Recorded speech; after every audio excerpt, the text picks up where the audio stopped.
that I am taking to Northeast Correctional Complex in Mountain City, Tennessee tomorrow.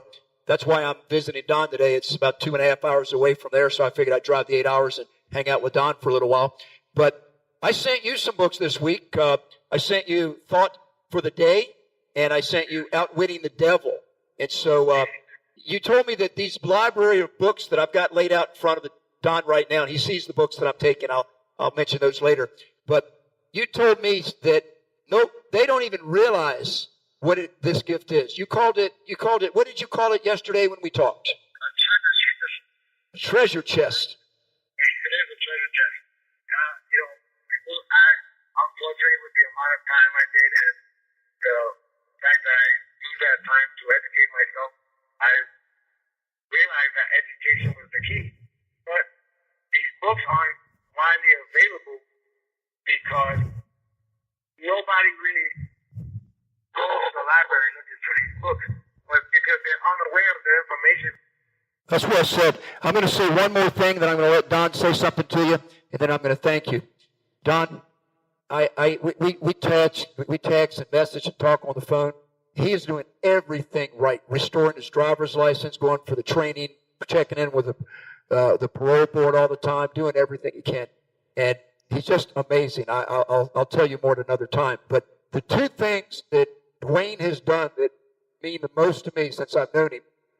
2 weeks ago, his girlfriend has a daughter that's in the 2nd grade, and Kelly asked Dwayne, would you take me to the daughter-father breakfast at my school? And he took her. And the second thing was that this past Sunday, he took his niece. Dwayne lives with his aunt. He took his niece to the Bronx Zoo and took her around the zoo. And when I asked him, how did you like the zoo? I'll let Dwayne, you tell me, how did you like the zoo? The more important thing was that she loved it. So as long as she loved it, I loved it. Things about her happy and not mine. God bless you. Don, you hear what I'm saying here? Yeah. So anything you want to share with Dwayne, then we'll continue talking about some other things here. I have a Russian friend, a professor at Moscow University, and he was talking about freedom. He said, when people's got a little freedom, he said, you know what they want? More freedom. And that's so many things that have people in the world. They may not be in prison, but they don't have freedom. They don't have the freedom to make their own life with what's in front of them. So I'm sure you're going to take advantage of every tool you can get to make the life that most people that's been in prison will only dream about. But you're actually doing it, and that's important. That's important to you, and that's important to people around you. Dwayne, is there anything you'd like to say as we finish? I would like to thank you both. And just so you know, the school took pictures on that day, and they actually posted my picture with Kelly, so I got a text message yesterday with the image, and she is so excited. God bless you, Dwayne. I'll talk to you tomorrow. Okay, thank you. Have a good afternoon, gentlemen. Same to you, Dwayne. God bless. God bless you. Well, Don, wasn't that amazing? Yeah, it is. I've learned so much from Dwayne because he says that he sees men come and go. They get out, they go back, they get out, they go back. And one thing that I know for sure is they need mentorship, and they need the right thoughts put in their head. So this is Lefford Fate's project, Design Your Empowered Year, that I'm a part of, try to get people like Dwayne to take a one-year mentorship program. But so between the library and that, I think we're going to be able to reach people. Don, let me throw one thing at you, and then for the next 10 minutes as we finish the interview, let all the listeners just enjoy you. They hear me all the time. So I've got a conversation. It's 3 percentages. 85%, it's right there on my banner. 95% and 70%. 85% of all the children whose parents are behind bars, they're going to go behind bars also. 95% of all the people that are behind bars, they get released. They serve their time, they get paroled, they get pardoned, whatever it is, and they get out. But 70% of all the people that get out go back in because they can't make it. There's a lot of different reasons for that. And so what I'm trying to do is I go into prisons, and I'm trying to reach everyone. And like tomorrow, I got 125 men for 2 hours at Northeast Correctional Complex. And one of the centerpieces of my class is to teach them that unless you know your purpose, you're not going to make it. And so I teach them a simple thing about financial literacy so they can make better decisions and reduce stress. But Don, this is a page out of my book, and you gave me the rights to this a year or so ago, but we read that. Those 125 men tomorrow will read line by line the major benefits of organized thinking, right out of How to Own Your Own Mind. So Don, I just want to thank you publicly right now for letting me go in and teach people Napoleon Hill. As you can see, tomorrow I'm presenting a library of 5 Napoleon Hill books, and you've graciously given me your book, Everything I Know About Success I Learned from Napoleon Hill. And so right now, I just want to thank you for allowing me to go in and bring people to know who Napoleon Hill is, and to thank you for your friendship and your guidance and your mentorship and your love. And that's it. Thank you so much, Don. Thank you, Steve. You mentioned this piece of major benefits of organized thinking. I just note that I was in Germany at the book fair, and a young lady had published that book in Italian, and she brought me 2 copies of it, How to Own Your Own Mind. They were really impressed with the book. It's not that long, but they've already translated it, and I have 2 copies of it in my office. After we get off the air and I finish up the show, I'm going to read that for the audience, because make sure they get a hold of this book. This is your excerpt from How to Own Your Own Mind by Napoleon Hill. It was written in 1941, 1942, when he was working at Lee Tornado Company. He wrote this for the benefit of the employees in little booklets. And Penguin Random House has published it in a nice book that's being licensed very well overseas. But here's a conversation between Napoleon Hill and Andrew Carnegie, who was his mentor. Hill says, Mr. Carnegie, will you briefly describe the major benefits of organized thinking from the viewpoint of a man who wishes to make the best use of his time and ability? Andrew Carnegie answers, the benefits are so numerous that it's difficult to decide where to begin or where to stop. But there are some of the more obvious advantages of this habit. First, organized thinking enables one to become the master of his own mind.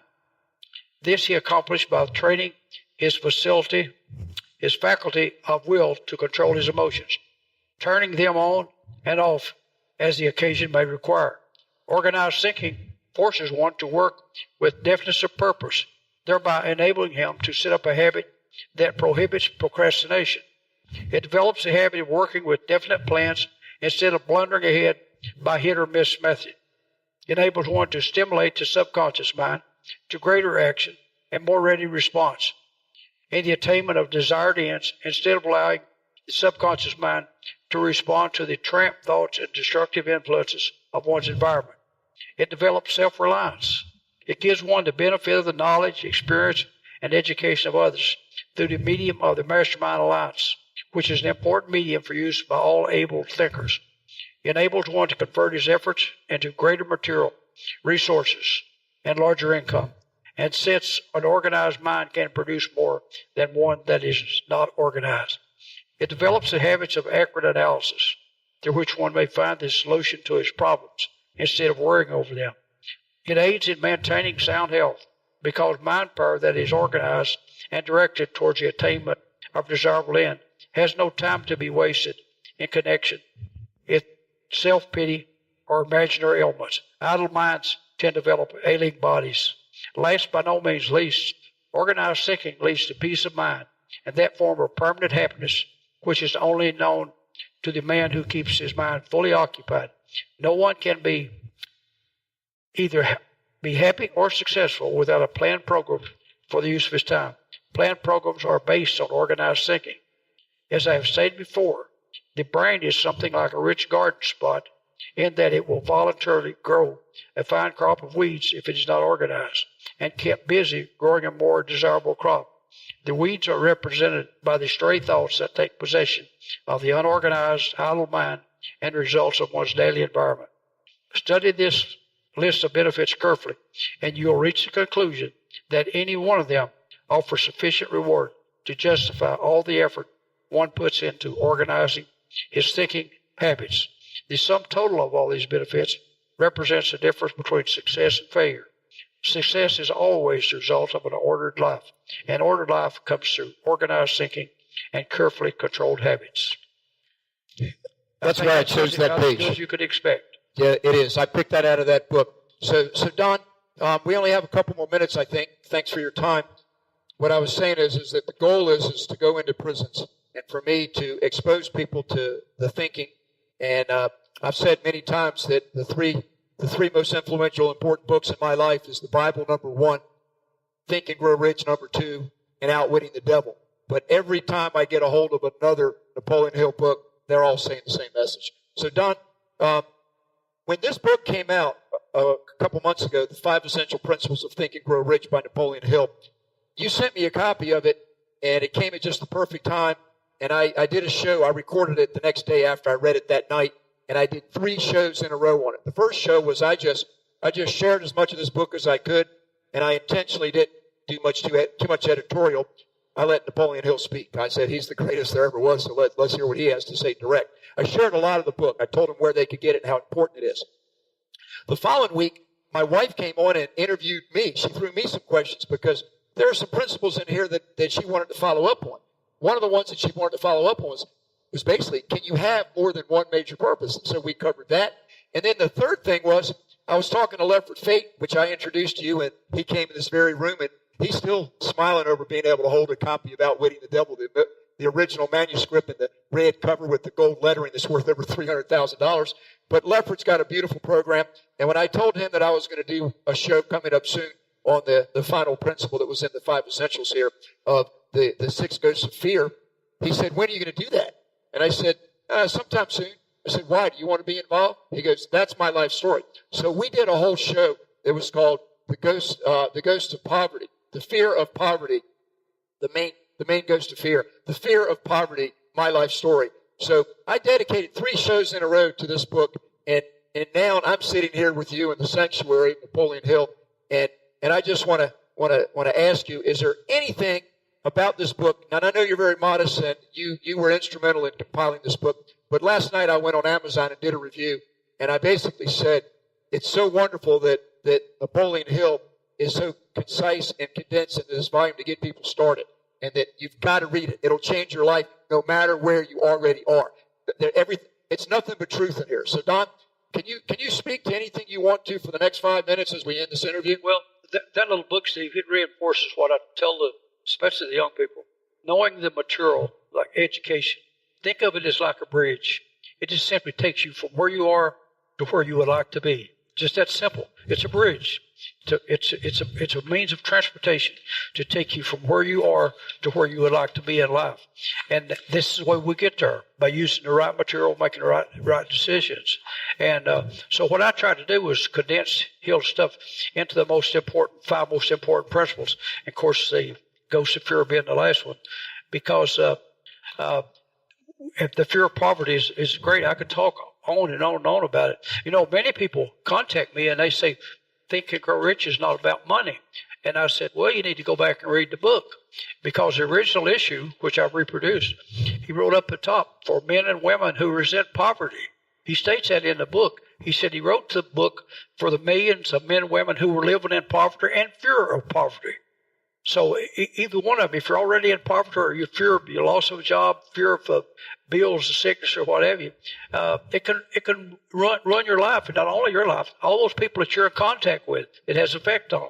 So, and that's the reason the definition of purpose is so important, that we have a major purposes that keeps us on track. And that's the first one. The starting point of all achievements is a major definite purpose. I recall Rick Warren, he wrote a book, Purpose-Driven Life. Of course, it's Bible-based, and of course, his methods of marketing was unbelievable. He gave away thousands of copies to the pastors of churches who read that book, what the importance of having a major purpose was, and the pastors in turn sold that book to the congregation. I believe it sold 7 million copies, if I recall. But it's important, and you can't skip that part. Well, what do you want to do? Well, I don't know. Hill would define them as a wandering derelict, or wandering like a tumbleweed. They just go from one thing to another, and they say, well, that looks good over yonder. That grass looks greener, but as someone said, maybe that grass is greener because he's taking better care of it than you are of yours, is the reason that we see other people doing better. Maybe they have a better plan. Maybe they got better purposes. Maybe they do things that they have to be, and you don't have to be envious of other people because you can make your own life. And what I explain about the books, I read a lot. I love to read, and I read lots of types of books.